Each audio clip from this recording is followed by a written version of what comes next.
मिला कर रहे हैं। अस्सलाम वालेकुम स्टूडेंट्स। तो बेसिकली हम आज जो है कैम्ब्रिज के आईजीसीएसई का फेब मार्च 2026 को सॉल्व करने जा रहे हैं। अच्छा, ये पेपर थोड़ा सा इसका लेवल ऑफ हायर है। और दूसरी बात ये है कि इसमें यूनिक क्वेश्चंस हैं जो इंशाल्लाह आपके माइंड को हिलाएंगे, आपके कॉन्सेप्ट्स को टेस्ट करेंगे। इजी मुश्किल दोनों क्वेश्चन शामिल है। इससे पहले कि मैं कंटिन्यू करूं, मुझे बस एक चीज जल्दी से चैट में कंफर्म कीजिएगा कि मेरी वॉइस क्लियर है। And I am thank you Shahjahan बेटा, जजाकल्ला। Let's start. 40 मार्क्स का पेपर है। 9.8 मीटर पर सेकंड स्क्वायर। आपने एक्सेलरेशन लेनी है। ठीक है। जल्दी से एक इम्पोर्टेंट बात डिस्कस कर लूं पहले आपसे। बेटा, ये जो शीट आप देख रहे हो, this is actually the Cambridge assessment education MCQ sheet. इस तरह की दिखती है। सही है। एमसीक्यू शीट इस तरह से दिखती है ये। अब ये जो एमसीक्यू है, ये इसको आप देख सकते हो कि इसके अंदर कुछ इंपॉर्टेंट वगैरह मौजूद है। तो आपको ना बेटा इन इंस्ट्रक्शंस का लाजमी बहुत ख्याल करना है। ठीक है। इन इंस्ट्रक्शंस का आपने लाजमी बहुत ज़्यादा ख्याल करना है। और कोशिश करनी है कि इंस्ट्रक्शंस को पूरा प्रॉपर फॉलो करें। कोशिश करें दो डिफरेंट पेंसिल्स को लेके जाएं जो शार्प हो।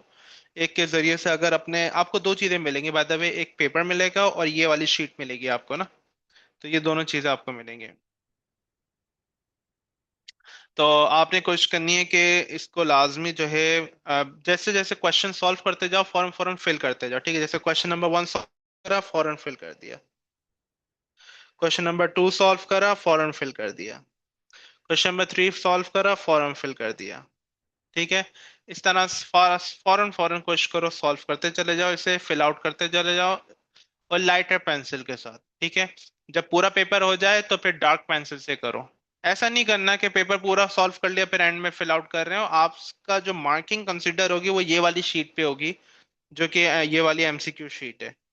कुछ गलत हो जाए खुदा ना खास्ता मिटा दो। ठीक है। आराम से मिट जाएगा। पेपर क्वालिटी बहुत जबरदस्त होती है इसकी। मतलब पेपर को हाथ लगाओगे, तुम्हें पेपर को हाथ लगा के मजा आएगा, क्या जबरदस्त पेपर क्वालिटी है। ठीक है। इंशाल्लाह ये कल आपको एक्सपीरियंस हो ही जाएगा। हाँ, बबल शीट पे बिल्कुल ऐसा ही, ये बबल शीट है। तो ये बबल शीट जो है, जिसे आप बबल शीट बोले, ये एक्चुअली एमसीक्यू शीट है। अच्छा, यहाँ पे आपने कैंडिडेट नंबर लिखना होता है। ठीक है। अब किसी का कोई भी कैंडिडेट नंबर हो, जैसे लेट्स सपोज 1257 हो। 1257 इस तरह ये कैंडिडेट नंबर किसी का है, लेट्स सपोज। सही है। अब वो किस तरह मार्क करेगा नीचे? 1257 इस तरीके से। ठीक है। इसको फिल आउट करना है आपने, एग्जामिनेशन डिटेल्स को। सेंटर नंबर जैसे कोई भी हो सकता है, PK 56। तो जो भी, बाय द वे, बहुत दफा ऐसा होता है कि कैंडिडेट नाम की जगह आप लोग का नाम प्रिंटेड होता है। ठीक है। और आपकी डिटेल्स भी प्रिंटेड होती है। बस आपसे सिग्नेचर करने को बोलते हैं वो यहाँ पे। ठीक है। तो आपने सारा जो भी हो वो कर दीजिएगा। तो सिग्नेचर करना है यहाँ पे। वो गाइड भी करते हैं, ऐसा नहीं है कि गाइड नहीं करते। लेकिन ये कुछ इंपॉर्टेंट चीजें हैं जो आपको पता होना चाहिए। ये देख लो इन्होंने किस तरह फिल आउट किया हुआ है। सही है। इसी तरीके से फिल आउट करना। बिल्कुल ही ऊपर नीचे दाएं बाएं नहीं करना, ऊपर भी लिखना है, नीचे भी मार्क करना है कैंडिडेट नंबर। जी फातिमा कमाल। बिल्कुल ऐसा ही है। एग्जामिनेशन जो इंस्ट्रक्शंस दे उन इंस्ट्रक्शन को फॉलो करना है आपने। ठीक है। एग्जामिनर वहां पे जो मौजूद एग्जामिनर होंगे ना, तभी। अच्छा, कल लेट नहीं होना है एग्जामिनेशन हॉल के अंदर, काफी इंपॉर्टेंट बात है, कल लेट नहीं होइएगा। बिल्कुल ऑन टाइम 15-20 मिनट पहले पहुंच जाना आराम से। सही है। कोशिश करो कि आधा घंटा पहले पहुंचो। क्योंकि वो लोग क्या करते हैं, फिर वो लोग अनाउंसमेंट करके आपको गाइड कर रहे होते हैं कि आप इस तरह फिल आउट करना है, फिर आपने इस तरह फिल आउट करना है, फिर आपने इस तरह। और बहुत सारे इन्विजिलेटर्स भी इधर उधर, मतलब रोल कर रहे होते हैं, घूम रहे होते हैं आपको गाइड करने के लिए। लेकिन ये चीज आपके लिए कल नई ना हो, न्यू ना हो, इसलिए मैं आपको ये बता रहा हूँ। ठीक है। तो ये आपको पता होनी चाहिए चीजें, तो कल देख के आपको कहीं शौक ना लगे इस सब पर, क्योंकि मुझे तो शौक लगा था, सीधी बात है। ठीक है। मैंने ये क्या चीज है। और खैर मैं तो पेपर को हाथ लगा रहा था क्योंकि पेपर बड़ा जबरदस्त था, उसकी क्वालिटी मतलब मोटा पेपर था और बहुत जबरदस्त क्वालिटी थी उस पेपर की। खैर तो इंशाल्लाह कल आपको ये बातें पता चल ही जाएंगी। तो कुछ एक चीजें हैं, टेक्निक्स हैं, वो आपको ये फिल आउट करते हुए इन चीजों का ख्याल करना है। जैसे क्वेश्चन सॉल्व किया, फौरन मार्क कर दिया लाइटर पेंसिल के साथ, और फिर इसको डिटेल में कर दिया। सर एग्जामिनेशन डिटेल में क्या करते हैं, वही अपना कैंडिडेट नंबर होगा। एग्जामिनेशन डिटेल्स के अंदर वही कैंडिडेट नंबर आ रहा होगा आपका, वो आप उसको मार्क कर रहे होगे, वरना वो खुद तुम्हें ना गाइड करेगा चीजों के हवाले से एग्जामिनेशन डिटेल में क्या लिखना है, क्योंकि हर दफा अलग अलग भी हो सकता है कि रिक्वायरमेंट्स अलग अलग होती हैं इनकी। ठीक है, बाय द वे अक्सर ऐसा होता है मैक्सिमम टाइम्स कि आपका नाम प्रिंटेड होता है एमसीक्यू शीट के ऊपर। ये मैं इसलिए बता रहा हूँ क्योंकि तुम लोग का एमसीक्यू का पहला पेपर है, और आईजीसीएसई वाले तो एक इंग्लिश में दे चुके हैं, तो उनको तो आइडिया होता है। लेकिन जीसीएसई वालों का आइडिया नहीं होता, ओ लेवल्स वालों को ये चीज़ का आइडिया नहीं होता। ठीक है, तो ये मुझे गाइड करना आपको इम्पोर्टेंट था, ताकि आपके लिए ये चीज़ शॉकिंग के तौर पे नई चीज़ ना आ जाए कि मैं पहले आया हूँ, मेरे टेबल पे पहले से रखी हुई है ये चीज़। या तो पहले से टेबल पे रखी हुई होती है, या फिर जो है उसी वक्त आपको जैसे बात है वो मतलब फिल आउट वापस बेटा, ये नंबर यहाँ पे आपने लिखना है, सेंटर नंबर यहाँ पे आप मेंशन करोगे। ठीक है, कैंडिडेट नंबर ये रहा, सेंटर नंबर आप यहाँ पे कर देंगे। सही है, और इसके बाद जो है आपने अपने जो भी कैंडिडेट नंबर होगा उसके हिसाब से इसको फिल आउट करना है नीचे। यहाँ पे सिग्नेचर परफॉर्म करना है अपना। ठीक है, कैंडिडेट नंबर चेक कर, नेम चेक कर लेना, आप ही का नाम लिखा हो, ऐसा नहीं हो कि आप अपने पड़ोसी का नाम लिख के आ जाओ, या पड़ोसी का नाम लिखा हो, आपके पीछे वाले का नाम लिखा हो, आप उसका भर के आ जाओ, उसके मार्क्स आ जाए आपके नहीं आए, या उस बेचारे का नुकसान हो जाए आपका भला हो जाए मुझे नहीं पता। तो इन चीजों का ख्याल करते हुए काम करना। पेंसिल को इस्तेमाल करना, BHB पेंसिल इस्तेमाल कीजिएगा।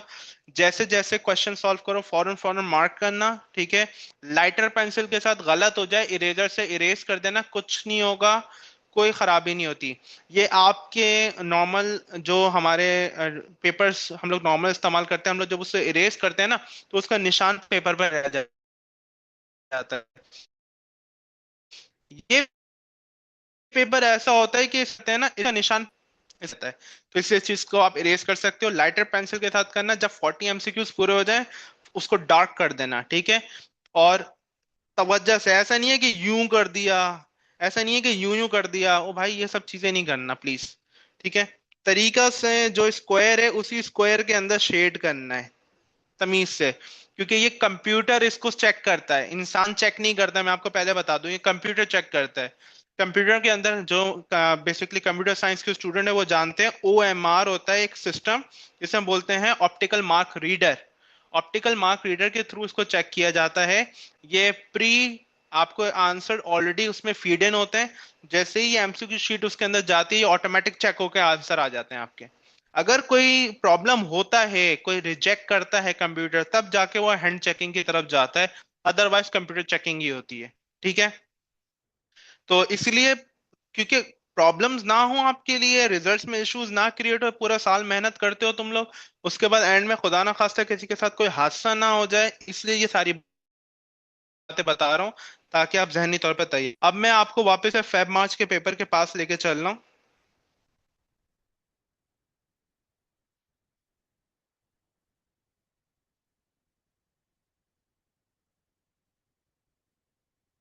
अल्हम्दुलिल्लाह।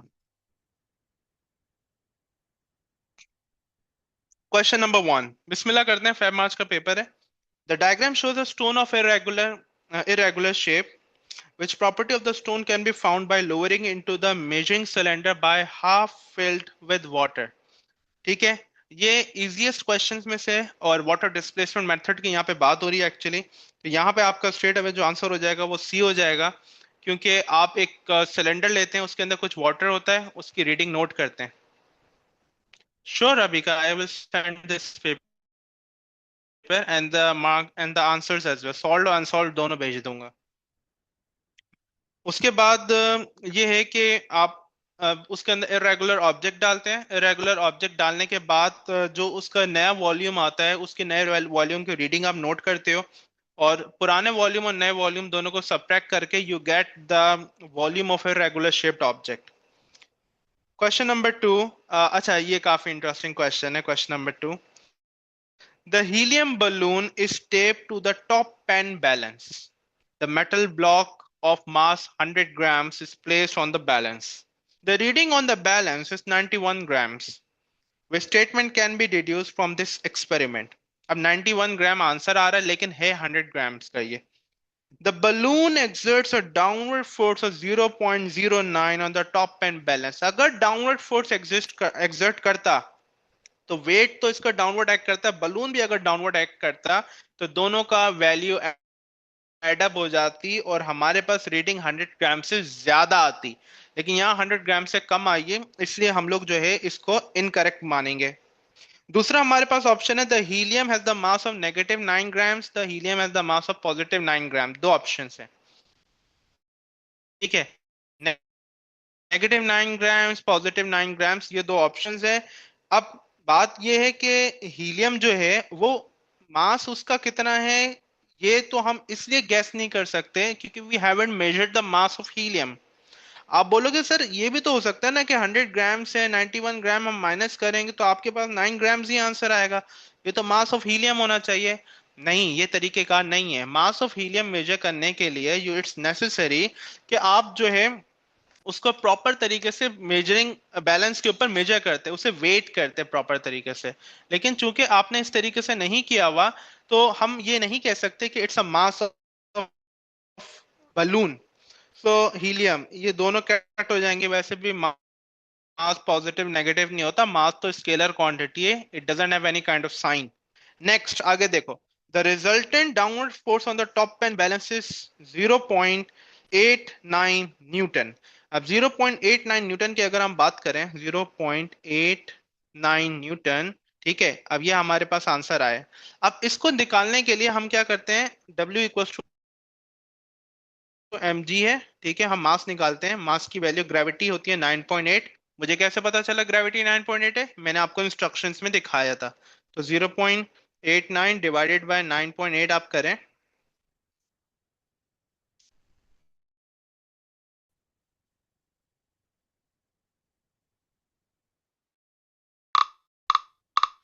तो आपके पास आंसर आएगा, सॉरी, 0.89 डिवाइड बाय 9.8,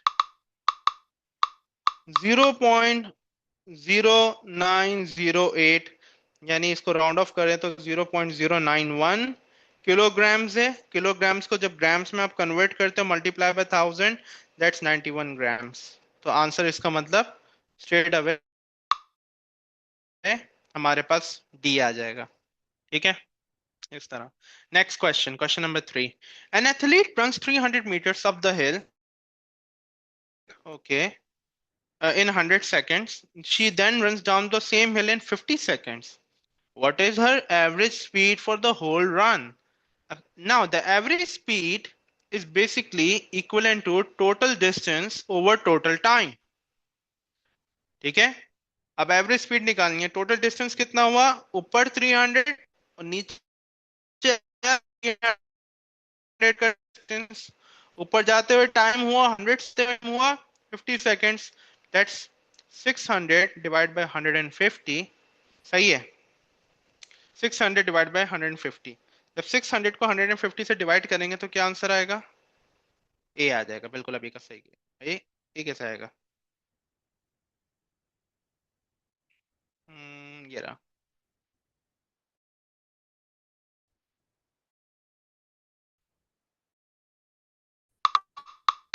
बी आएगा, यस, बी आंसर होगा।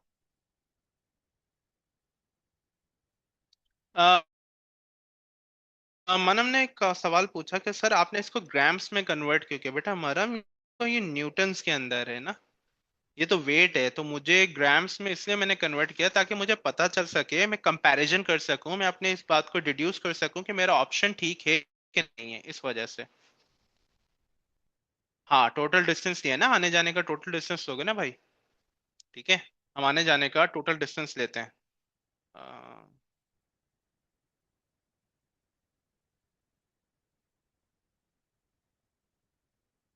आगे बात करते हैं भाई। क्वेश्चन नंबर 4, ठीक है, हमारे पास क्वेश्चन नंबर 4 में है। The question number 4 says the diagram shows the speed time graph for a car. What is the acceleration? Speed time graph का slope acceleration के बराबर होता है। सिंपल, आपने change in y upon change in y upon change in x, that is y2 minus y1 upon x2 minus x1, ठीक है, that is 12 minus 4 upon 2, simple है, 6 divide by 2, एक मिनट, गलत कर दिया, 8 divide by 2, sorry, that is 4 metre per second square. Answer ये आ जाएगा। ये तो इजी था या। तो सर न्यूटन या किलोग्राम में होता है। मनम, W is equal to M G के फॉर्मूला के अंदर वेट का यूनिट न्यूटन होता है, मास का यूनिट किलोग्राम्स होता है, और ग्रेविटी का यूनिट होता है न्यूटन पर केजी। तो मेरे पास जो आंसर था ना वो किलोग्राम्स में आया था, इसलिए मुझे उसको ग्राम्स में कन्वर्ट करना पड़ा। ये रीजन था इसका। What is the weight? Weight is a gravitational force, W equals to M G, ठीक है, mass times gravity, C answer हो जाएगा। ठीक है, आगे बात करते हैं। Question number 6, force mass and acceleration formula होता है F is equals to M A, तो मास के फॉर्म में रीअरेंज करोगे that is F upon A, answer C हो जाएगा। ठीक है, अब ये फ्री के मार्क्स हैं, ठीक है। अच्छा, अब तुम देख रहे हो कुछ क्वेश्चंस ऐसे हैं जिसमें तो सेकंड लग रहे हैं। मतलब अगर तुम गौर से देखो, ये वाला क्वेश्चन, ये वाला क्वेश्चन, और अगर मैं थोड़ा सा फॉर्मूले के अंदर अच्छा हूं तो ये वाला क्वेश्चन, तीनों मिला के मुझे 1 मिनट का टाइम के अंदर अंदर आराम से नोट कीजिए इस चीज को। क्वेश्चन नंबर 7, अब मेरे 3 मिनट सेफ हुए, ठीक है। Which statement, sorry, 2 minutes. Which statement about the resultant force acting on a moving object must be correct? अच्छा, resultant force के बारे में बात की बेटा, ठीक है। It is a change in momentum of an object per unit time. It is the force needed to keep the object at constant speed. Resultant force का constant speed से ताल्लुक नहीं है। It is the impulse जो है on object to keep the object moving. Impulse तो change in momentum होता है, हमें acting on the object, no way. Resultant force is simply the sum, और या algebraic sum या vector sum of all the forces. Answer straight away ए हो जाएगा। इसका फॉर्मूला ये है, change in momentum over time, ये आपने पढ़ा हुआ है, तो दैट्स रिजल्टेंट फोर्स। शाहजहां, जहां कांस्टेंट स्पीड आ जाना बेटा वहां समझ जाओ, अनटिल अनलेस वो बेंड के अराउंड जा रहा हूं, मतलब वो सर्कुलर मोशन कर रहा हूँ। Question number 8, a motor is used to lift a different size load through a vertical height. The power input to the motor is kept constant. Input power constant है। The graph of the time taken against the load lifted is shown, ठीक है। The statement about the efficiency of the motor is correct. अब यहाँ पे हमें efficiency of motor के बारे में बात करनी है। efficiency of motor के हिसाब से अगर आप गौर से देखें तो efficiency of motor जो है, efficiency होती है output power over input power multiply by 100, इस तरह की एफिशिएंसी होती है, ठीक है, ये आपका एफिशिएंसी होती है। अब यहाँ पे ये है कि दो चीजें हैं, एक है टाइम टेकन और एक है लोड लिफ्टेड। बड़े तवज्जो से देखने वाली चीज है और समझने वाली चीज है, सही है बेटा। पावर का फॉर्मूला होता है वर्क डन ओवर टाइम, ठीक है, पावर का फॉर्मूला होता है वर्क डन ओवर टाइम। अब ये कम लोड है and that is a larger load, ये कम लोड है, this one is a lesser load, this one is a larger load। अब जरा तवज्जो से सुनना। हाँ, स्पीड कांस्टेंट होगी, काइनेटिक एनर्जी कांस्टेंट होगी, 100% ऐसा ही है। लीनियर रिलेशन तो है, लेकिन लीनियर रिलेशन समझना इंपॉर्टेंट नहीं है। सुनना बात को तवज्जो से।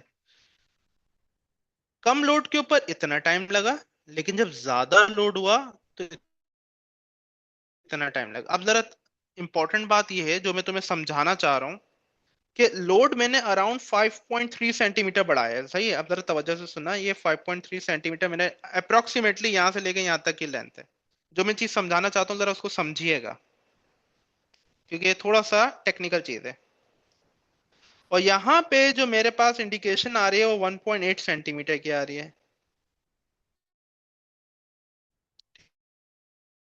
ठीक है, यानी जिस रेट के ऊपर लोड बढ़ा है उस रेट के ऊपर टाइम नहीं बढ़ा।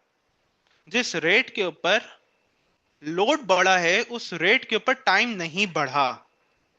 और जब टाइम ना बढ़े, टाइम कम बढ़े, तो पावर बढ़ जाती है, ज्यादा हो जाती है। जब टाइम कम बढ़े पावर ज्यादा हो जाती है, because they are inversely related. और चूंकि आउटपुट पावर ज्यादा हो गई है, और चूंकि आउटपुट पावर ज्यादा हो गई है तो एफिशिएंसी बढ़ जाती है। मैं दोबारा इस बात को रिपीट करता हूं। According to the division that you understand, कि लोड जितना बढ़ रहा है, लोड ज्यादा बढ़ा है, टाइम कम लगा है, जिसका मतलब टाइम कम हो गया, पावर ज्यादा लगी है। टाइम कम हो गया, पावर ज्यादा लगी। और जब आउटपुट पावर ज्यादा लगे तो एफिशिएंसी बढ़ जाएगी। आप बोलोगे सर आउटपुट पावर है या इनपुट पावर है? बेटा आउटपुट पावर है, क्योंकि इनपुट पावर तो उसने कांस्टेंट की हुई है ना।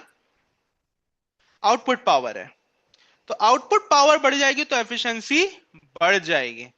तो आंसर इसका हो जाएगा it increases as the load increases. It increases, efficiency is actually increasing as the load is increasing.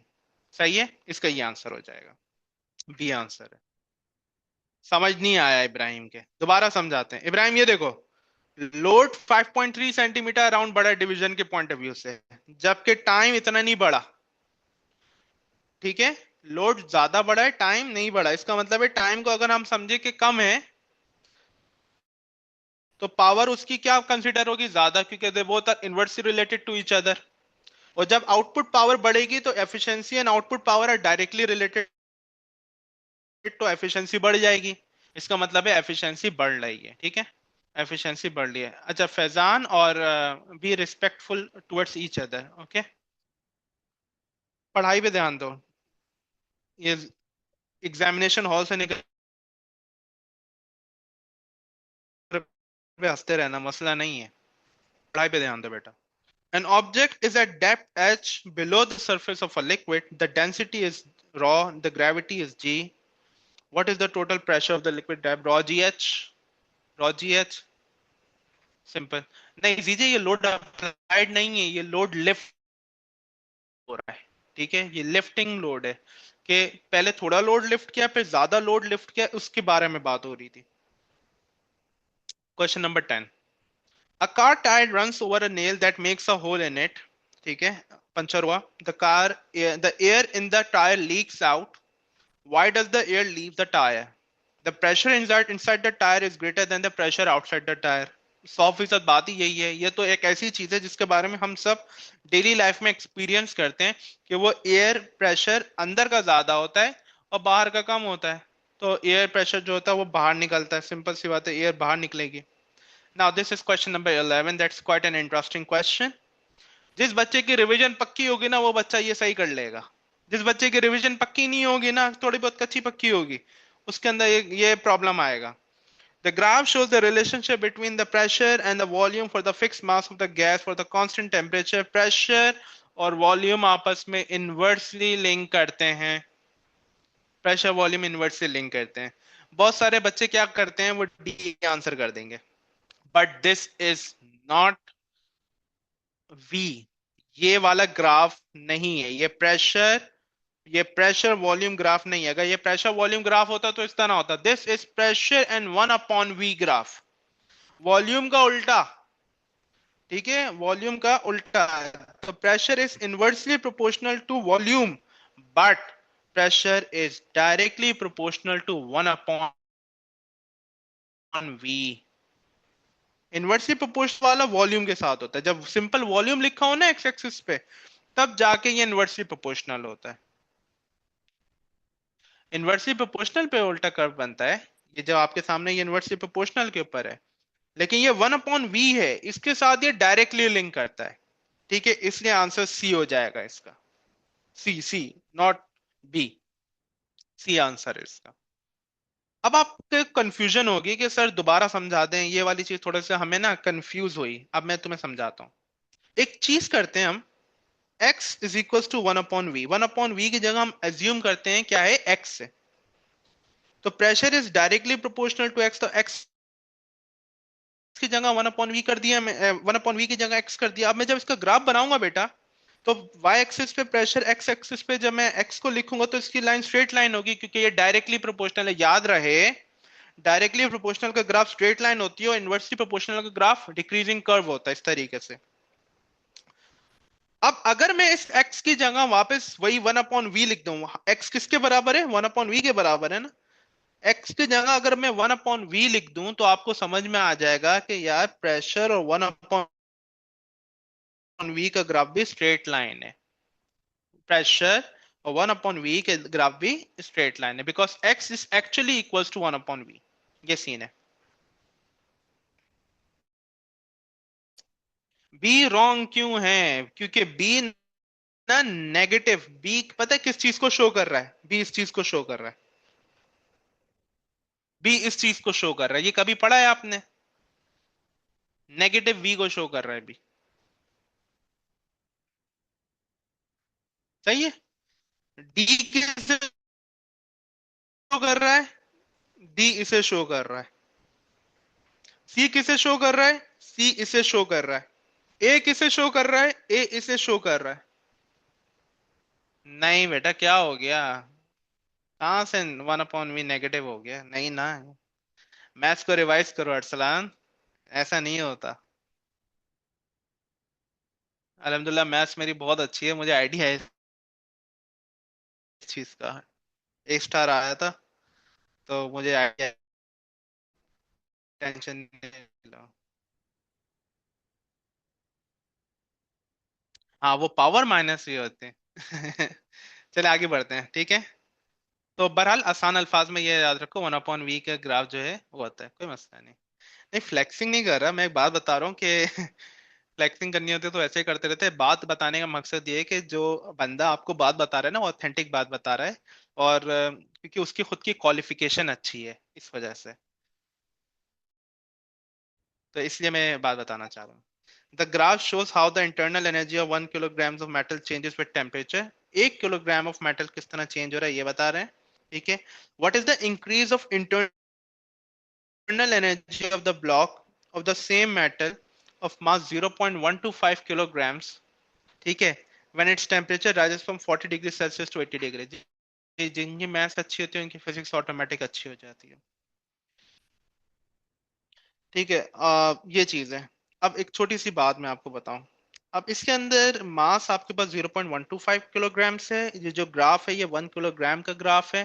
ठीक है, ये 1 किलोग्राम्स का ग्राफ है, और ये इसका पूरा सिनेरियो है। ठीक है। अब जरा इस चीज को अंडरस्टैंड करते हैं। No Arsalan, I just teach maths. मुझे बहुत लोग पढ़ाने को बोलते हैं, but I don't teach maths. किसी वक्त में ए लेवल मैथ्स पढ़ाई थी, लेकिन अब नहीं पढ़ाता। अब सिर्फ फिजिक्स पे फोकस है और किसी चीज पे फोकस नहीं करता। Now let's go through this part, okay. अब इस सवाल को सॉल्व करने के ना दो तरीके हैं। सही है, मैं दोनों मेथड्स आपके सामने पुट फॉरवर्ड कर रहा हूँ। मैं थोड़ी क्लास को स्लो इसलिए लेके चल रहा हूँ क्योंकि ये थोड़ा डिटेल्ड पेपर है, इसकी मार्क्स स्कीम आपके पास मौजूद नहीं है, ठीक है। और इसलिए मैं थोड़ा इसको डिटेल में लेके चल रहा हूँ। अब जरा तवज्जो से सुनिएगा बेटा। मेथड नंबर 1, मेथड नंबर 1 वो है जो कि बहुत ही अच्छा और लॉजिकल मेथड है। ठीक है। मेथड नंबर 2 भी अच्छा है, लॉजिकल है, ऐसे नहीं है, लेकिन एक सॉर्ट ऑफ शॉर्टकट के तौर पे काम करता है। मेथड नंबर 1 के अंदर मैं आपको समझाऊं पहला क्या है। ये है 1 किलोग्राम का ग्राफ। 1 किलोग्राम का ग्राफ का मतलब है through this graph we can find the specific heat capacity. तो by finding specific heat capacity what we'll have to do is we'll have to find a gradient। ठीक है, gradient निकालना पड़ेगा आपको। ग्रेडियंट निकालेंगे आप, gradient is y2 minus Y one upon x2 minus x1। सही है। y2 की वैल्यू अगर आप देखें तो यहाँ पे 830 है। ठीक है। x y1 की वैल्यू अगर आप देखें तो 800 है। x2 की वैल्यू अगर आप ऑब्जर्व करें तो x2 की value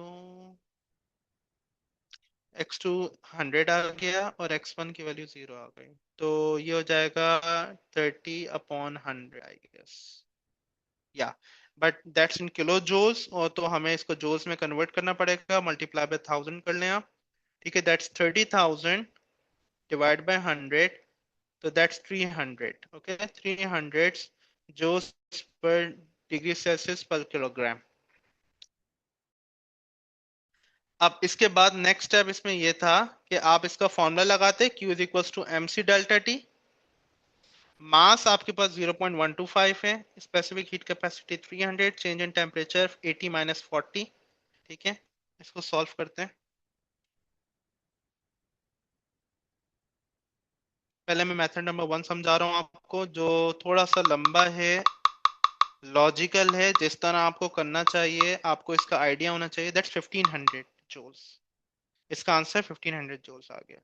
now this is basically a proper method, ठीक है, ये साइंटिफिक मेथड है, but you are attempting MCQs, who cares for the scientific method, right?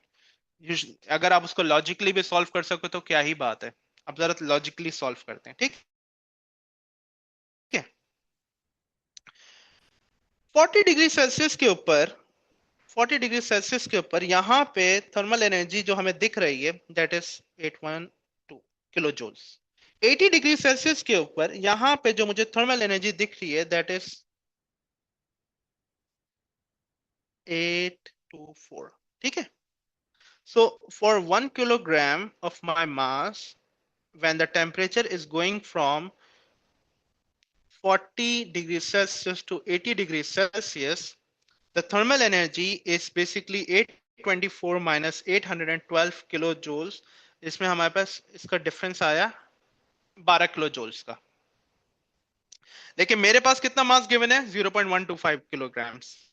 तो अगर 1 किलो जूल्स का जो टेम्परेचर है वो 12, 1 किलो, 1 केजी का जो टेम्परेचर इंक्रीज हो रहा है वो 12 किलो जूल्स है, तो 0.125 केजी का जो टेम्परेचर है वो एक्स होना चाहिए।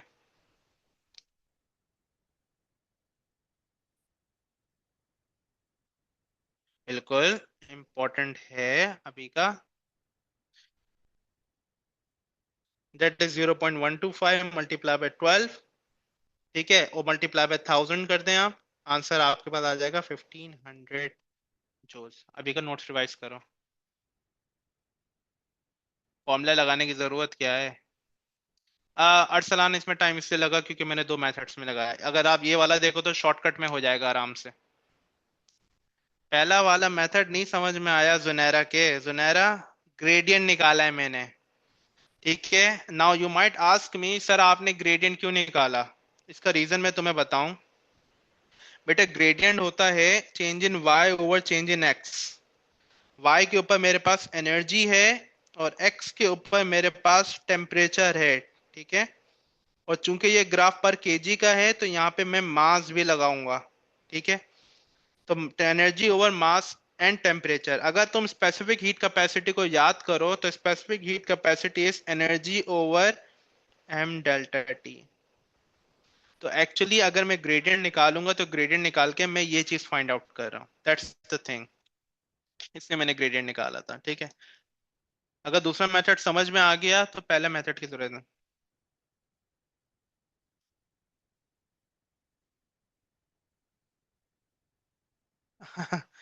देखो, मेरा मेरा काम है आपको दोनों मेथड्स को सिखाना। आपके लिए जो इजी आप उसको कैरी फॉरवर्ड करो, मुझे कोई प्रॉब्लम नहीं है। ठीक है, मेरा काम है आपको मेथड सिखाना, आपको गाइड करना। मैंने दोनों तरीके से आपको मैथमेटिकली भी गाइड कर दिया आपको, कुछ को मैथ्स मेथड नंबर 2 ज्यादा क्लिक करेगा, कुछ को मेथड नंबर 1 ज्यादा क्लिक करेगा। ठीक है, दोनों को अपने अपनी जगह, क्योंकि हर एक का सोचने का अंदाज डिफरेंट होता है।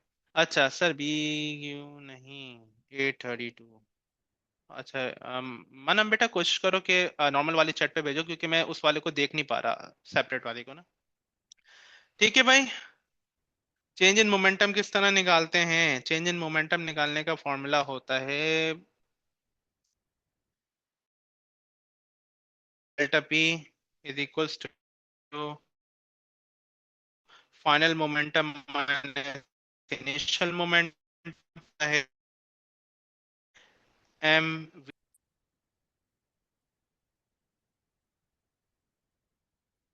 ये दो फॉर्मूलाज आप इस्तेमाल करते हो। आगे बात करें। Next, both melting and boiling of the water requires an input energy. What happens to the temperature of the water during melting and boiling? Temperature same रहता है क्योंकि स्टेट चेंज हो रही है, तो temperature should remain unchange. Temperature change नहीं होना चाहिए। अच्छा।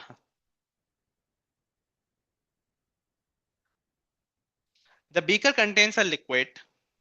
As the liquid evaporates, the particles escape from the surface of the liquid and the temperature of the beaker changes.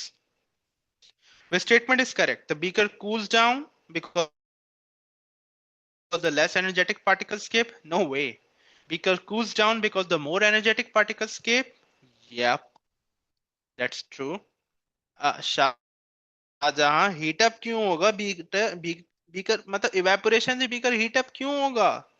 ये तो इवेपोरेशन है, बॉइलिंग थोड़ी है। तो इसमें तो ठंडा होती है ना चीज। तो बीकर विल कूल डाउन, क्यों? क्योंकि मोर एनर्जेटिक पार्टिकल स्केप कर जाएंगे, पीछे रह जाएंगे लेस एनर्जेटिक पार्टिकल। ठीक है, मोर एनर्जेटिक पार्टिकल स्केप कर जाएंगे, पीछे लेस एनर्जेटिक पार्टिकल रह जाएंगे, इस वजह से काइनेटिक एनर्जी कम हो जाएगी और वो ठंडा हो जाएगा। अच्छा, ये भी काफी इंटरेस्टिंग क्वेश्चन है जब आपके सामने रख रहा हूं मैं। The equal volumes of water of 100 degree Celsius are put in 4 containers. Two containers have matte black sides. Okay. Or two container have white shiny sides. Which container has the highest temperature? Highest temperature, ये काफी interesting है, लोग बड़ी गलतियां करते हैं इसके अंदर। हाईएस्ट टेम्परेचर का मतलब है स्लो टू कूल डाउन। सही है, हाईएस्ट टेम्परेचर का मतलब है slowest to cool down. The slowest to cool down means the one that is bad absorber and the bad emitter. Yep. And the bad absorber and the bad emitters are the shiny and white sides. Number one, number two, उनके ऊपर lid लगा होगा तो वो ज्यादा देर तक गर्म रहेंगे। तो आंसर डी हो जाएगा इसमें। बाकी सब कूल हो जाएंगी, जल्दी जल्दी ठंडी हो जाएंगी, तो इसकी वजह से उनके टेम्परेचर जो है वो कम हो जाएंगे। हाईएस्ट टेम्परेचर को होगा जिसका टेम्परेचर जो सबसे ज्यादा गर्म रहेगा। Next, question number 16। The diagram shows a person keeping warm while the water in a metal kettle boils over a wood fire. Camping कर रहे हैं भाई साहब। Which thermal energy transfers are taking place in this situation? Conduction, convection, radiation. B वाला समझा दूं क्या मतलब?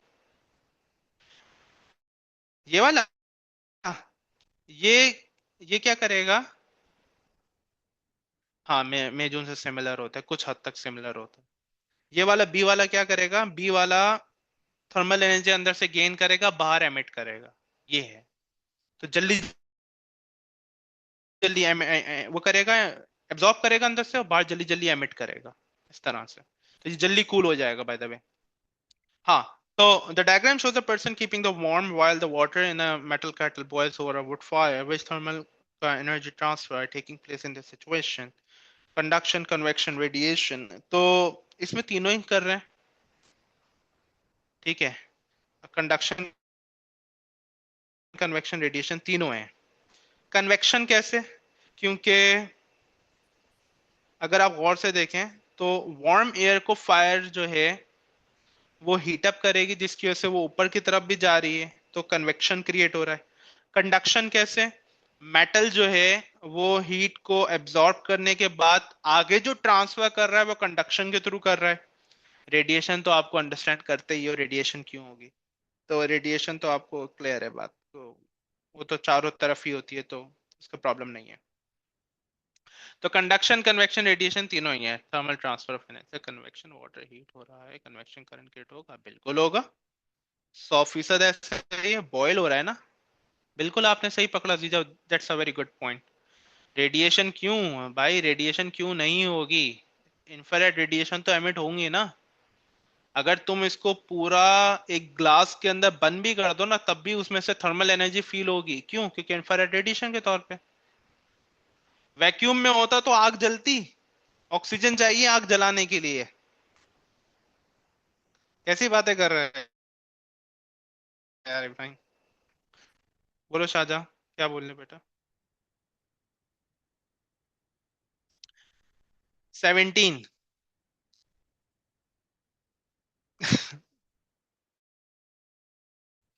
वैक्यूम वाली बात से हंसी आ गई। द हाँ, ये मून के ऊपर फायर कर रहा है sir. The diagram shows a wave.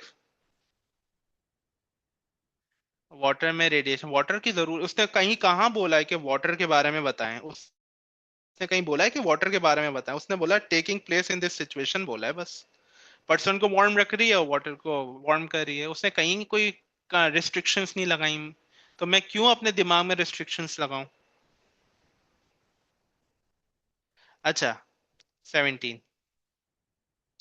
Shahjahan मैं देखता हूँ बेटा, रुको। Which letter represent the amplitude and which letter represent the wavelength of the wave? ठीक है, दोनों चीजें। तो एम्पलीट्यूड जो होता है बेटा वो जो आपकी रेस्ट पोजीशन होती है उससे टॉप मैक्सिमम पॉइंट तक का होता है। वेवलेंथ होती है फ्रॉम क्रस्ट टू क्रस्ट और ट्रफ टू ट्रफ। यहाँ पे ट्रफ टू ट्रफ होगा, तो ऐसे नार आ जाएगा, आंसर डी हो जाएगा। Question number 18। What is Q? Q is half wavelength. P is double amplitude. 18। Which statement about the image of an object formed in a plane mirror? Plane mirror वो जो आपके घरों में होता है, is correct. It is smaller than the object.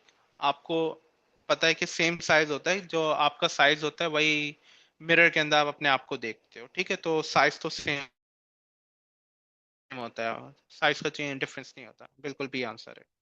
Question number 19। That's quite an interesting question. यहाँ पे ना लोगों को अच्छा खासा हिलाया गया था, और काफी इंटरेस्टिंग क्वेश्चन है ये वाला।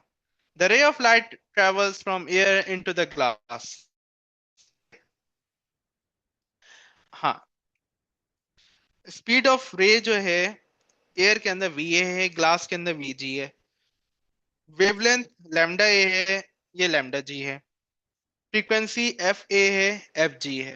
ठीक है, अब ये हमसे आंसर मांग रहे हैं। Three suggestions as how the refractive index of glass n may be calculated are listed. देखो, हमने refractive index with respect to velocity calculate करने का तरीका सीखा था, that is speed of light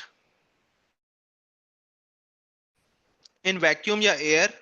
ठीक है, क्योंकि दोनों की वैल्यू सेम रहती है तो कोई प्रॉब्लम नहीं है। Divided by the speed of light in medium. Speed of light in vacuum जो है वो हमारे पास वी ए है, जो आपके पास यहाँ पे मौजूद है। और speed of light in medium जो कि यहाँ पे ग्लास है वो वी जी है। तो वन तो बिल्कुल ठीक है, तो डी तो ऑप्शन कैंसिल हो गया तुम्हारा। अब एक फॉर्मूला होता है, v is equals to F lambda. Velocity और wavelength they both are directly proportional to each other. तो अगर वेलोसिटी और वेवलेंथ, जो वेलोसिटी का फॉर्मूला होगा वही वेवलेंथ का फॉर्मूला होगा।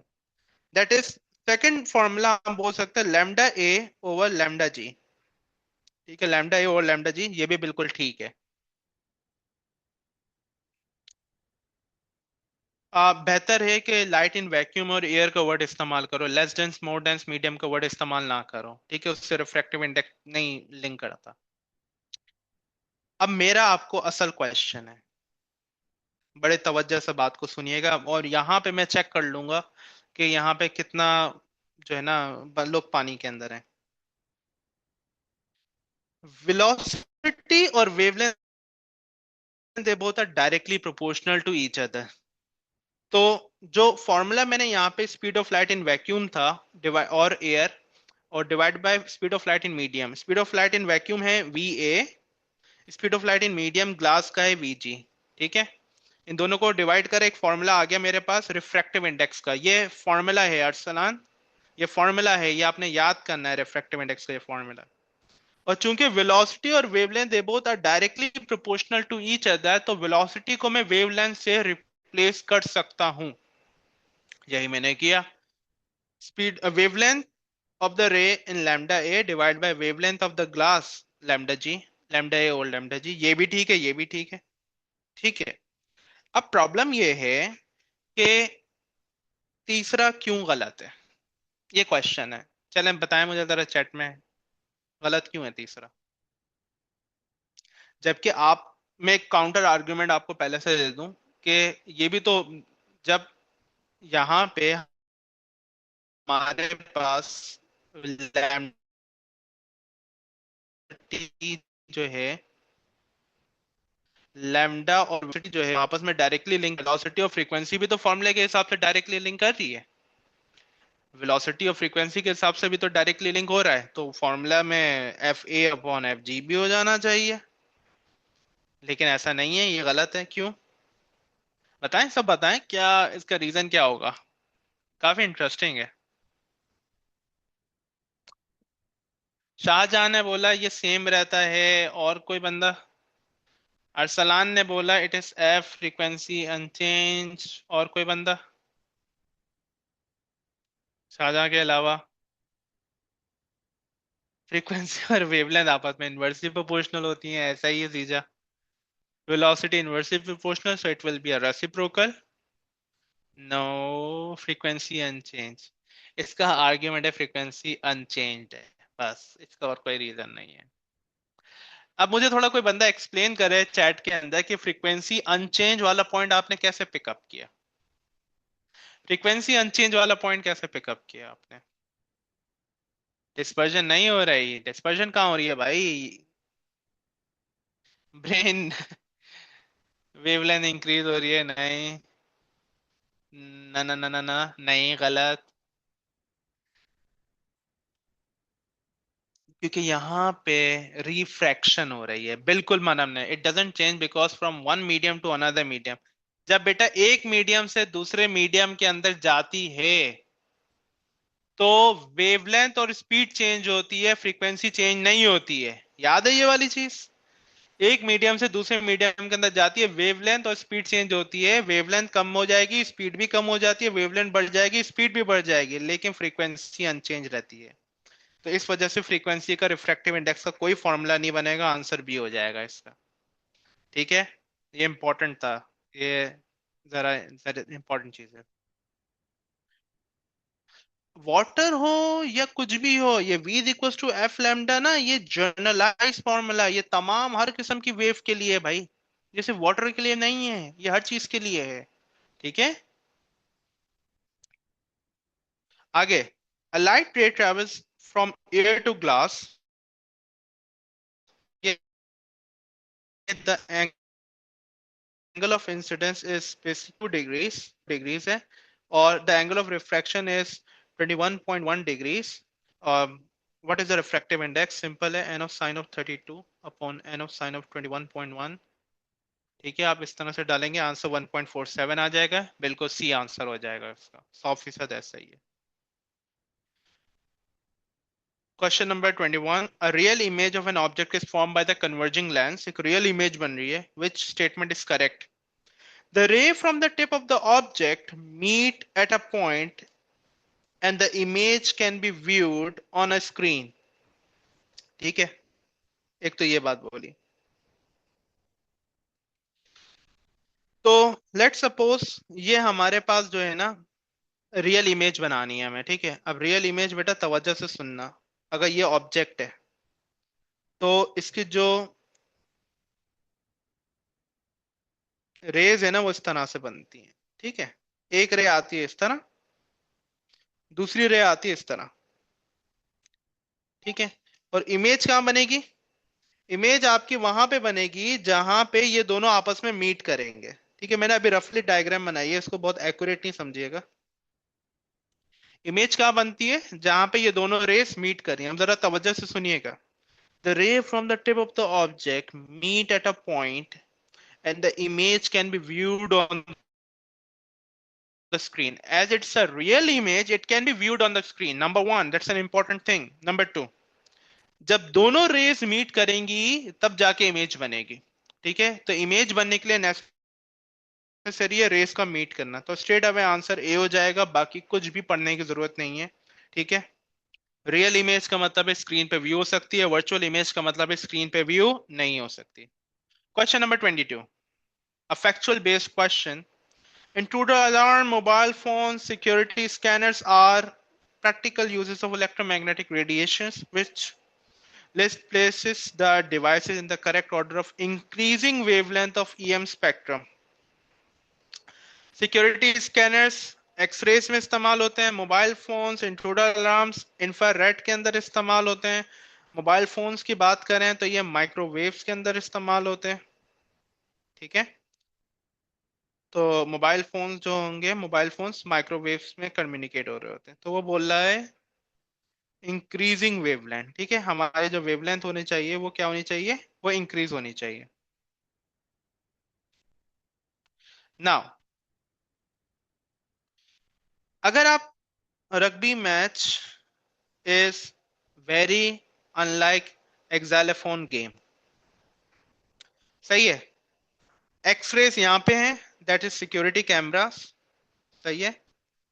ऊपर जाते हैं ना वेवलेंथ बढ़ती है, वेवलेंथ इंक्रीज होती है, ये बात दिमाग में रखिएगा। उसके बाद हमारे पास माइक्रोवेव के अंदर मोबाइल फोन है, इंफ्रारेड के अंदर इंट्रूडर अलार्म्स है। तो इस हिसाब से जो हमारा पहला आना चाहिए वो सिक्योरिटी स्कैनर आना चाहिए, दूसरा इंट्रूडर अलार्म आना चाहिए, तीसरा मोबाइल फोन आना चाहिए। आंसर सी हो जाएगा इसका। बिल्कुल सी आंसर है। क्या चीज ओ लेवल्स में नहीं है, ये ओ लेवल्स में है भाई, या जीसीएसई में भी है। ये फेब मार्च का पेपर है। Ibrahim, this wasn't a tricky one. कोई बात नहीं। Ibrahim, this wasn't a tricky one. इसको अगर आप इसको ट्रिकी बोल रहे हो ना, इसका मतलब है आपने इलेक्ट्रोमैग्नेटिक स्पेक्ट्रम वाले पार्ट को रट्टा नहीं मारा। बिल्कुल ऐसा ही है, तुमने बिल्कुल सही समझा। Question number 23। The student wants to explain why the sound from the train gets louder when it gets closer. ठीक है। What is the type of a wave and which sound कौन सी wave है, ट्रांसवर्स है या longitudinal है? Sound. Sound is a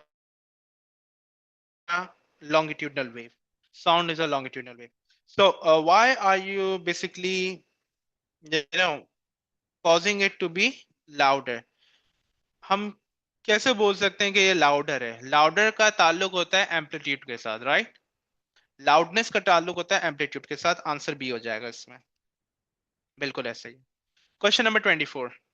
The diagram shows four different sound waves are represented by an oscilloscope. The scale are the same in all diagrams. Which sound has the lowest pitch? Lowest pitch का मतलब lowest frequency. Lowest frequency का मतलब you will see less number of waves. Less number of waves, सबसे कम number of waves आप कहाँ देख सकते हैं? A, B, C, D, B के अंदर लेस नंबर ऑफ वेव्स, सबसे कम नंबर ऑफ वेव्स देख सकते हैं। लोएस्ट पिच का मतलब लोएस्ट फ्रीक्वेंसी, लोएस्ट फ्रीक्वेंसी का मतलब होता है less number of waves. 25। A soft iron bar is not magnetized. It is held close to the north pole of the magnet and then to the south pole of the magnet. अब soft iron bar है, magnetise नहीं है, चाहे वो north pole के पास लेके जाओ चाहे वो साउथ पोल के पास लेके जाओ, वो तो दोनों तरफ से अट्रैक्ट ही होगी ना। उसको क्या प्रॉब्लम है? नॉर्थ पोल के पास लेके जाओ तब भी अट्रैक्ट होगी, साउथ पोल के पास लेके जाओ तब भी अट्रैक्ट होगी, तो अट्रैक्ट होना है। आंसर ये हो जाएगा इसमें। Question number 26। अब देखो इसमें टाइम नहीं लग रहा इन क्वेश्चंस में। Which quantity is defined as the energy by a cell in driving a unit charge around a complete circuit? Energy per unit charge, definition voltage की, ईएमएफ की। Answer B. डेफिनेशन याद हो कि टक से कर लोगे। Which graph shows the relationship between the current I and the voltage wave of the metal wire at a constant temperature? Constant temperature का मतलब है Ohm's law follow हो रहा है। V is directly proportional to the current. Ohm's law. Ohm's law. V is directly proportional to the sorry यार, stamping हो गई। V is directly proportional to the current. Answer क्या हो जाएगा? सी हो जाएगा, सिंपल। डायरेक्टली प्रोपोर्शनल ग्राफ सी होता है। Ohm's law follow हो रहा है, yes. The circuit diagram shows the cell connected to two diodes and the lamp in series. ठीक है, in which circuit does the lamp lights up? Current इधर से आएगा इधर आएगा, लेकिन ये डायोड इसको स्टॉप कर देगा, एक गलत। करंट इधर आएगा आगे चलेगा, यहां से डायोड स्टॉप कर देगा, गलत। करंट इधर आएगा आगे चलेगा, और सी आंसर हो जाएगा। Yes, positive will pass, positive. Conventional diagram, conventional flow of current consider करते हैं। 29। आप मुझे सिर्फ 1 मिनट दीजिएगा, मुझे एक मैसेज करना था, मेरी एक और क्लास थी, मुझे वो थोड़ा सा डिले करना पड़ेगा, प्राइवेट क्लास थे। अम,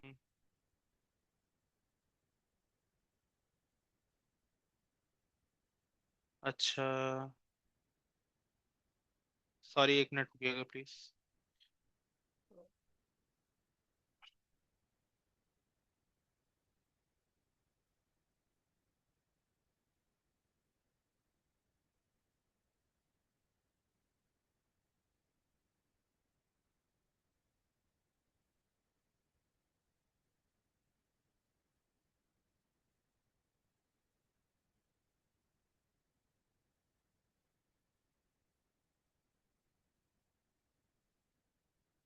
ओके,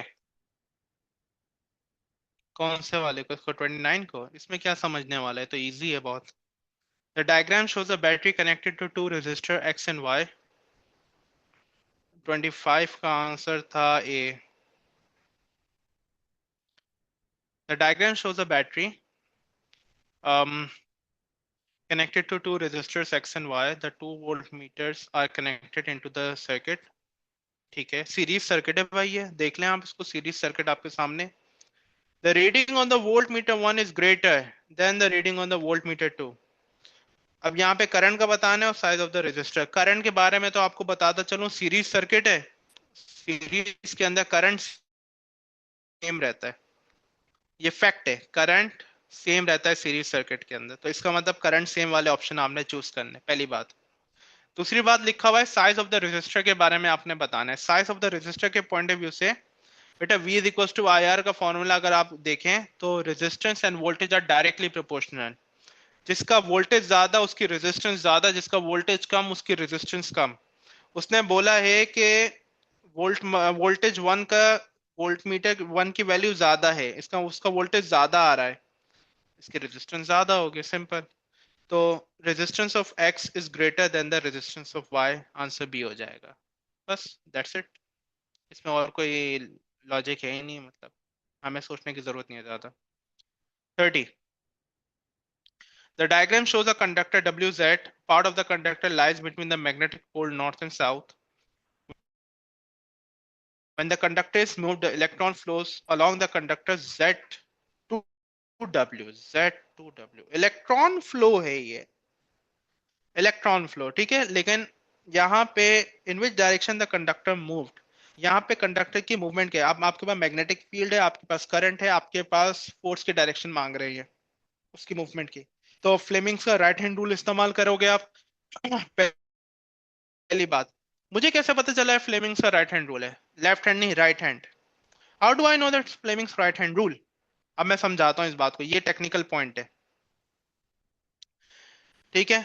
अब सबसे पहले इस बात को समझाने से कि फ्लेमिंग्स का राइट हैंड रूल क्यों अप्लाई करें, मैं एक चीज को करेक्ट कर दूं। इन्होंने बोला कि electron flow from the conductor Z to W, Z to W, ठीक है, Z से W, ये आपके सामने बनाया है। लेकिन जो कन्वेंशनल फ्लो ऑफ करंट होता है वो W टू Z जाएगा। असल जो करंट जिससे आप अपनी फ्लेमिंग्स के रूल के अंदर कंसिडर करोगे, that will be from W to Z, not from Z to W। Z to W electron flow है। दो टाइप के फ्लो ऑफ करंट होते हैं, एक होता है कन्वेंशनल फ्लो, एक होता है इलेक्ट्रॉन फ्लो।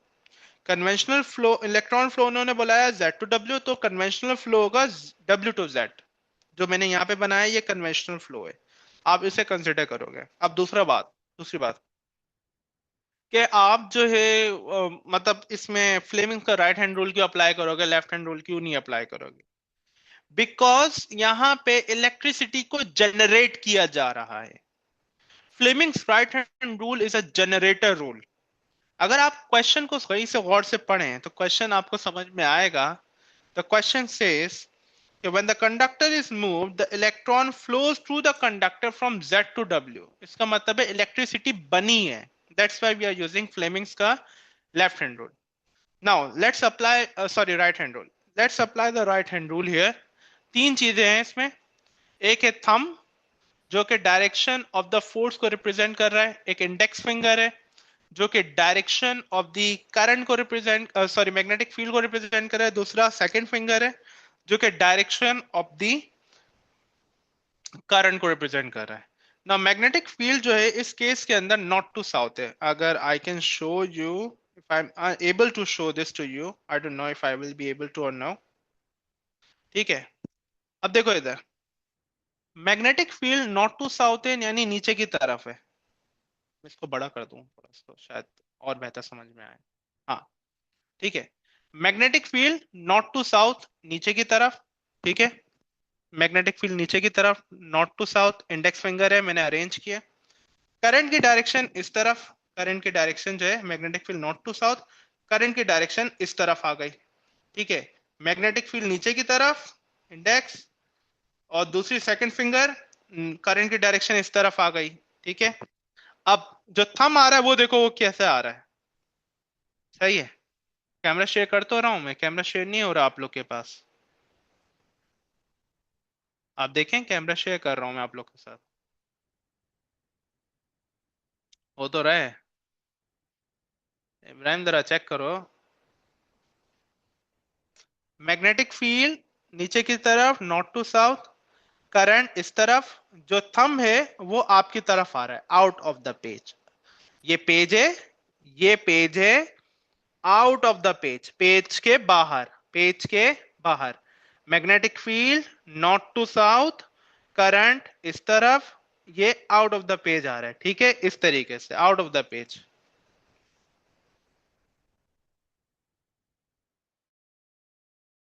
तो इसलिए जो आंसर हो जाएगा यहाँ पे, out of the page towards the viewer, यानी हमारी तरफ आएगा, out of the page towards the viewer, आपकी तरफ, आप व्यूअर हो मेरे, इसलिए डी, 30 का डी हो जाएगा। 31, the graph 1 shows the output from an AC generator। ठीक है, which changes can be made so the generator produces graph 2? क्या चेंज करेंगे? बिल्कुल, फिंगर्स को परपेंडिकुलर लिखना मस्ट है। which changes can be made so that the generator produces graph 2?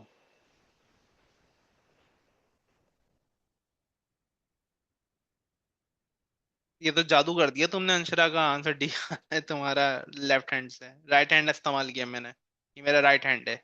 आपको शायद लेफ्ट दिख रहा हो, लेकिन ये मेरा राइट हैंड है। ठीक है, अब देखें इधर। अब यहाँ पे दो चीजें आप ऑब्जर्व करें। नंबर वन, एम्पलीट्यूड बढ़ रहा है। ठीक है, नंबर टू, फ्रीक्वेंसी भी बढ़ रही है। एम्पलीट्यूड बढ़ रहा है और फ्रीक्वेंसी भी बढ़ रही है। जब एम्पलीट्यूड बढ़े और फ्रीक्वेंसी, देखो कॉइल बढ़ाओगे सिर्फ एम्पलीट्यूड बढ़ेगा, मैग्नेटिक फील्ड को स्ट्रॉन्ग करोगे सिर्फ एम्पलीट्यूड बढ़ेगा, फ्रीक्वेंसी नहीं बढ़ेगी।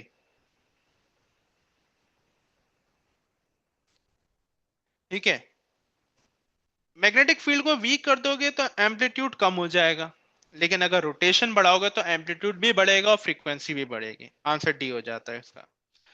आ, अरसलान, कर सकते हो, राइट हैंड के लिए लेफ्ट हैंड इस्तेमाल करो, लेकिन जो भी उसका आंसर है उसको रिवर्स कर दो, तुम्हारा आंसर सही हो जाएगा। जैसे मिसाल के तौर पे अगर तुम लेफ्ट हैंड इस्तेमाल करोगे ना, तो लेफ्ट हैंड इस्तेमाल करने पे तुम्हारा आंसर इनटू द पेज आएगा, तुम उसका आंसर रिवर्स कर दो आउट ऑफ द पेज, तुम्हारा आंसर सही है, करेक्ट है। हम लोग आपस में वैसे इसी तरह किया करते थे। Next 32, the diagram shows a current carrying wire in a magnetic field again। अब this is a current carrying wire, इसके अंदर पहले से करंट मौजूद है। what is the direction of the magnetic force, इसमें फोर्स निकालना है, that is a motor rule। अब यहाँ पे फ्लेमिंग्स का लेफ्ट हैंड रूल इस्तेमाल करोगे। ठीक है, इब्राहिम आंसर डी कभी भी नहीं हो सकता। कभी भी वायर ना मैग्नेट की तरफ जाएगा, कभी भी वायर ना करंट की तरफ जाएगा। ठीक है, आंसर या तो ए हो सकता है या बी हो सकता है। अब इसमें फ्लेमिंग्स का लेफ्ट हैंड रूल अप्लाई करते हैं।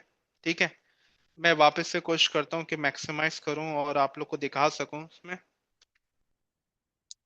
ठीक है, ये आपके पास डायग्राम आ गए। ठीक है, नॉर्थ टू साउथ ये फ्लेमिंग्स का लेफ्ट हैंड रूल है। ठीक है, और north to south magnetic field, north to south magnetic field आ गई। इसके बाद जो है करंट की डायरेक्शन इस तरफ, करंट की डायरेक्शन इस तरफ आ गई। North to south magnetic field, current की डायरेक्शन इस तरफ, जो थंब मेरा जा रहा है वो अंदर की तरफ जा रहा है। जो थंब मेरा जा रहा है वो अंदर की तरफ जा रहा है, इसका मतलब आंसर बी होगा। North to south magnetic field, index finger, current मेरा इस तरफ जा रहा है, ठीक है, ये देखें, north to south magnetic field, current इस तरफ, थंब मेरा इनसाइड जा रहा है, अंदर की तरफ जा रहा है, इसका मतलब आंसर अंदर की तरफ जाने वाला होगा, यानी बी होगा। इसका आंसर बी हो जाएगा। जी बिल्कुल आंसर बी होगा मरवा। ठीक है, फ्लेमिंग्स का left hand rule, motor rule इस्तेमाल करना है यहाँ पे। आगे, the transformer has a primary number of turns of 200, जिसे हम एनपी लेबल कर देंगे। The secondary number of turn 10,000, जिसे हम एनएस लेबल कर देंगे। ठीक है, the transformer is 100% efficient. VP is the voltage across the primary coil, and V is the voltage across secondary coil. Current is the primary coil, current the secondary coil. ठीक है भाई, हमें क्या निकालना है, ये इक्वेशंस निकालनी है वीपी और आईएस के टर्म्स में। तो सिंपल है, NP over NS is equals to VP over VS. ठीक है, मुझे वीएस की टर्म्स में इक्वेशन चाहिए, तो VS is basically equivalent to VP over NP multiply by NS, cross multiply किया भाई मैंने। ठीक है, वीपी की वैल्यू जो है वो मेरे पास हो जाएगी एनएस, एनएस की वैल्यू कितनी है 10,000, एनपी की वैल्यू है मेरे पास 2,000, डिवाइड करूंगा मेरे पास 5 इंटू वीपी आ जाएगा, वीएस हो जाएगा 5 इंटू वीपी। इसका मतलब आंसर मेरा या तो ए हो सकता है या बी हो सकता है। अब मैं करंट के लिए अपनी वर्किंग करूंगा बेटा। सही है, N P over N S is equals to I S over I P. ठीक है, अब मुझे जो है चाहिए आई एस के टर्म्स में, तो I S is basically equals to I P into N P over N S. Formula rearrange किया मैंने क्रॉस मल्टीप्लाई करके। आईपी की जो वैल्यू है मेरे पास हमें निकालनी है, एनपी जो है वो 2,000 है, एनएस है वो 10,000 है, तो ये 1/5 हो जाएगा। और 1/5 जो है वो बराबर होता है 0.2 के। आंसर आ गया मेरे पास आंसर, तो इस बी आंसर हो जाएगा। ठीक है, बी आंसर हो जाएगा इसका 33 का। 34, the diagram shows the scattering of alpha particle by gold foil, alpha particle by gold foil। देख लें भैया, पहला दिख रहा है आपको, most particles are undeflected, few particles deflected। For gold foil है, fluorescent screen है, alpha particle है। Two observation from experiment are labeled 1 and 2. They are evidence for the structure of the atom. What's the conclusion? Which conclusion is correct? The atom has no overall charge. ये सच है, atom को overall charge कुछ भी नहीं होता, लेकिन इस experiment से ये बात नहीं पता चल रही, ये गलत है। The atom has overall positive charge, ये तो बिल्कुल ही गलत है, न्यूट्रल होता है। The atom is mostly empty space, C answer हो जाएगा। The atom has overall negative charge, ये भी गलत हो जाएगा, आंसर सी हो जाएगा। 35 पे आ जाओ। A nuclide has the symbol of Na2311। ठीक है, ये न्यूक्लियन नंबर है, this is nucleon number, this is proton number. ठीक है, इसे हम एटॉमिक नंबर भी बोलते हैं। Statement about all atom of its nuclide is correct. There are 11 protons in the nucleus. Answer तो पहला ही सही आ गया, ए आ गया। ठीक है, पहली बात तो ये हो गई। अच्छा, अब इसमें दूसरे ऑप्शंस को भी देखो जो थोड़े कंफ्यूजिंग हो सकते हैं। असल में होता यह है कि बच्चे थोड़े जल्दी में चीजें कर रहे होते हैं, इस वजह से उनसे कुछ चीजें मिस हो जाती हैं। There are 23 neutrons, no 23 nucleons हैं, गलत। There are 11 electrons in the nucleus, nucleus में होते नहीं है इलेक्ट्रॉन्स, तो गलत। देयर 34 न्यूक्लियॉन्स, 34 न्यूक्लियॉन्स नहीं है, 23 है। 11 इलेक्ट्रॉन्स तो हैं, लेकिन न्यूक्लियस में नहीं होते हैं ना इलेक्ट्रॉन, इलेक्ट्रॉन तो बाहर ऑर्बिट में होते हैं, इसलिए सी गलत है। 36, a student measures the count rate from a radioactive source. Which method should student use to remove the contribution made by the background radiation? Background radiation को रिमूव करने का सबसे बेस्ट तरीका, बैकग्राउंड रेडिएशन चाहे रूम क्लोज हो, बंद हो, कुछ भी हो, बैकग्राउंड रेडिएशन बेटा फिर भी होती है। ठीक है, इससे कोई फर्क नहीं पड़ता। बेहतरीन तरीका बैकग्राउंड रेडिएशन को रिमूव करने का क्या हो सकता है? ठीक है, सही है। बैकग्राउंड रेडिएशन को रिमूव करने का बेहतरीन तरीका ये हो सकता है कि भाई आप सिंपल क्या करो कि बैकग्राउंड रेडिएशन की वैल्यू को मेजर करो अपना जीएम ट्यूब से, और फिर अपने रिजल्ट्स में से उसको सब्ट्रैक्ट कर दो। That's simple. ये सी आंसर हो जाएगा। बिल्कुल ऐसा ही है, सी आंसर है। एम्प्टी रूम से कुछ नहीं होता, बैकग्राउंड रेडिएशन फिर भी रहेंगे। 37, a beam of beta particles travel in a straight line. It enters in the region where there is a field that reflects the particle in a circular path. Okay. What is the type of field and its direction? The electric field into the page, the electric field towards the down of the page. बेटा electric field into the page, out of the page, ये आपने चीजें नहीं पढ़ी हुई हैं अभी। ठीक है, आपने सिंपल ये पढ़ा है कि इलेक्ट्रिक फील्ड को ऊपर पॉजिटिव हो जाएगा, नीचे ये हो जाएगा। ठीक है, into the page, out of the page electric field के बारे में आपने नहीं पढ़ा है, तो ये तो बिल्कुल ही, ये समझ लो ओमिट हो जाएगा ये ऑप्शन। अब लिखा हुआ है electric field towards the bottom of the page, यानी पॉजिटिव से नेगेटिव की तरफ जा रहा है। अब अगर ये पॉजिटिव है बेटा और ये नेगेटिव है, तो बीटा पार्टिकल भी नेगेटिव होता है। नेगेटिव नेगेटिव रिपेल करते हैं, अट्रैक्ट नहीं करते। इसका मतलब ये ऊपर की तरफ जाना चाहिए था अगर इलेक्ट्रिक फील्ड ऊपर पॉजिटिव और नीचे नेगेटिव होती। तो ये ऑप्शन भी गलत है, सॉरी, ये ऑप्शन भी गलत हो गया। अब हमारे पास जो है दो ऑप्शन बचे, magnetic field into the page, magnetic field towards the bottom of the page. अब इसको फाइंड आउट करने के लिए हमें फ्लेमिंग्स का लेफ्ट हैंड रूल इस्तेमाल करना पड़ेगा। ठीक है, फ्लेमिंग्स का लेफ्ट हैंड रूल आप इस्तेमाल करोगे। जब आप फ्लेमिंग्स का लेफ्ट हैंड रूल इस्तेमाल करोगे, beta particle direction of the current हो जाएगी। ठीक है, magnetic field into the page, अगर मैग्नेटिक फील्ड हम इनटू द पेज करें इसको इस तरह से, और अगर magnetic field out of the page करें, बिल्कुल, तो magnetic field towards the bottom of the page, no, magnetic field into the page, yes, ये आंसर हो जाएगा। अच्छा, अब बड़े काफी इंटरेस्टिंग चीज है, जरा सुनना इस बात को, काफी इंपॉर्टेंट है ये वाली बात। जब तुम magnetic field into the page करोगे ना, इसको बड़े तवज्जो से सुनना, जब तुम magnetic field into the page करोगे इसके अंदर, अब जरा देखो, करंट की डायरेक्शन इस तरफ, magnetic field into the page, force की डायरेक्शन ऊपर की तरफ आ रही है, लेकिन जो डायग्राम तुम्हारे सामने बनी हुई है वो नीचे की तरफ बनी हुई है। ठीक है, मैग्नेटिक लेफ्ट हैंड रूल इस्तेमाल करने पे, magnetic field into the page का आंसर इस्तेमाल करने पे हमारे पास जो फोर्स की डायरेक्शन आ रही है वो ऊपर की तरफ आ रही है, जबकि बीटा पार्टिकल नीचे जा रहा है। अब क्या करें भाई? अभी तो आपने बोला आंसर सी है, लेकिन ये तो उल्टा हो रहा है मामला पूरा। अब इसका जवाब सुनो क्या है। बेटा फ्लेमिंग्स लेफ्ट हैंड रूल जो बना है ना, वो नेगेटिव चार्जेस के लिए नहीं बल्कि पॉजिटिव चार्जेस के लिए बना है। तो अगर कोई पॉजिटिव चार्ज होता ना वो ऊपर की तरफ जाता, लेकिन चूंकि ये नेगेटिव चार्ज है, ये ऑपोजिट चार्ज है, तो ये बिहेवियर भी ऑपोजिट शो करेगा। इस वजह से ये नीचे की तरफ मूव कर जाएगा। इसलिए आंसर इसका सी है। अल्हम्दुलिल्लाह। 38, uranium 235 can undergo the nuclear fission in many ways. Which equation correctly shows the possible fission reaction for the uranium 235? इसके लिए आपको इसके लिए आपको क्या करना पड़ता है? इसके लिए आपको ये करना पड़ेगा कि इसके नीचे के प्रोटॉन नंबर और ऊपर के जो मास नंबर है उन सबको ऐड अप करना पड़ेगा। मैं बड़ी क्विकली आपके सामने ये प्रोसेस करता हूँ। अच्छा, लेफ्ट के ऊपर देखें तो आपके पास प्रोटॉन नंबर 92 है, 0 प्लस 92 92 होता है।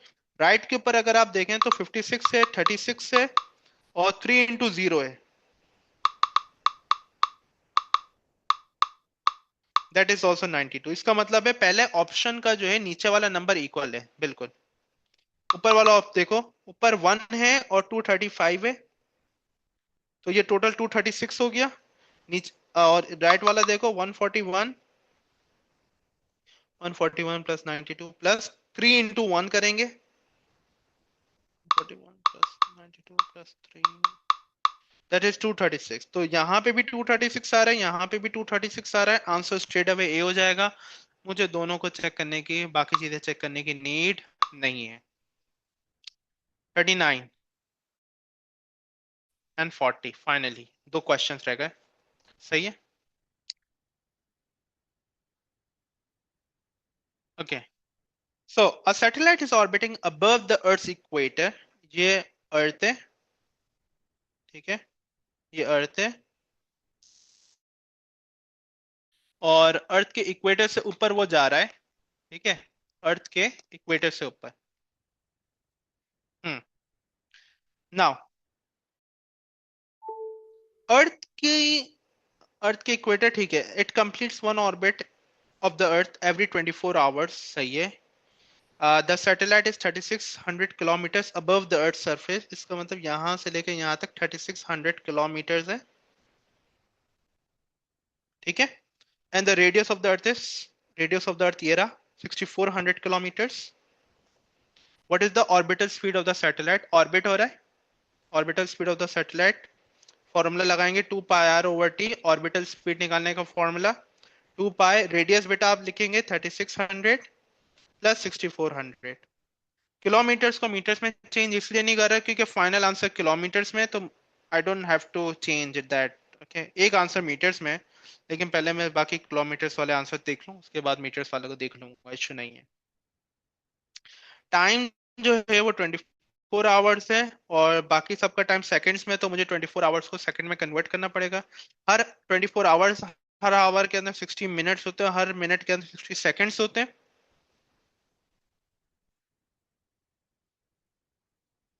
2 पाई इंटू, ब्रैकेट ओपन करोगे 36,000 plus 6400 over 24 into 60 that is about 3.083 kilometre पर सेकेंड।